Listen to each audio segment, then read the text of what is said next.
ಪೀಕಿಗೆ ಬಂದೇವಿ finally ನಾವು ಕೊಡಚಾದ್ರಿ ಬೆಟ್ಟದ peak ಮೇಲೆ ಬಂದಿದ್ವಿ.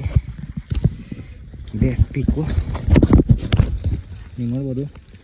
ಇಲ್ಲಿ ಟೆಂಪಲ್ ಏನು ಕಾಣಿಸ್ತಾ ಇದೆ, ಅದು ಶ್ರೀ ಆದಿ ಶಂಕರಾಚಾರ್ಯ ಅವರು ಇಲ್ಲಿ ತಪಸ್ಸು ಮಾಡಿ ದೇವಿನ ಹೊಲಿಸ್ಕೊಂಡಿರೋ ಜಾಗ ಇದು. ನಾವು ಒಮ್ಮೆಲೆ ಬೆಂಗಳೂರು ಭಾಷೆ ಯಾಕೆ ಮಾತಾಡ್ತೀನಲ್ವಾ.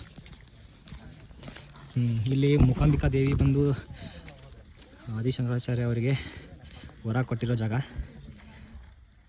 ಇಲ್ಲಿ ಶಂಕರಾಚಾರ್ಯ ಅವರ ಗುಡಿ ಐತಿ. ಇಲ್ಲಿಂದ 1 ಕಿಲೋಮೀಟ್ರ್ ಕೆಳಗೆ ಹೋದರೆ ಗುಡ್ಡ ಇಳ್ಕೊಂಡು ಅಲ್ಲಿ ಮೂಕಾಂಬಿಕಾ ದೇವಿ ಟೆಂಪಲ್ ಐತಿ.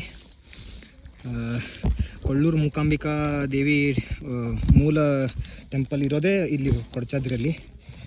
ಮೇನ್ ಟೆಂಪಲ್ ಇದೆ, ಅದು ಸೆಕೆಂಡ್ ಕಟ್ಟಿರೋದು. ಇದೆ ನೋಡಿರಿ ಹೆಂಗೈತಿ. ಸ್ವಲ್ಪ ಫಾಗ್ ಭಾಳ ಐತಿ, ಸೊ ವಿಸಿಬಿಲಿಟಿ ಕಮ್ಮಿ. ಜನ ಹೋಗಲಿ, ನಿಮಗೆ ಗುಡಿ ಹೆಂಗೈತೆ ತೋರಿಸ್ತೀನಿ. ಹಿಂಗೈತೆ ನೋಡಿರಿ ಪೀಕ್, ಕೊಡಚಾದ್ರಿ ಪೀಕ್. ಶ್ರೀ ಆದಿ ಶಂಕರಾಚಾರ್ಯ ಅವರ ಟೆಂಪಲ್ ಇದು. ಇಲ್ಲೇ ತಪಸ್ಸು ಮಾಡಿರೋ ಜಾಗ.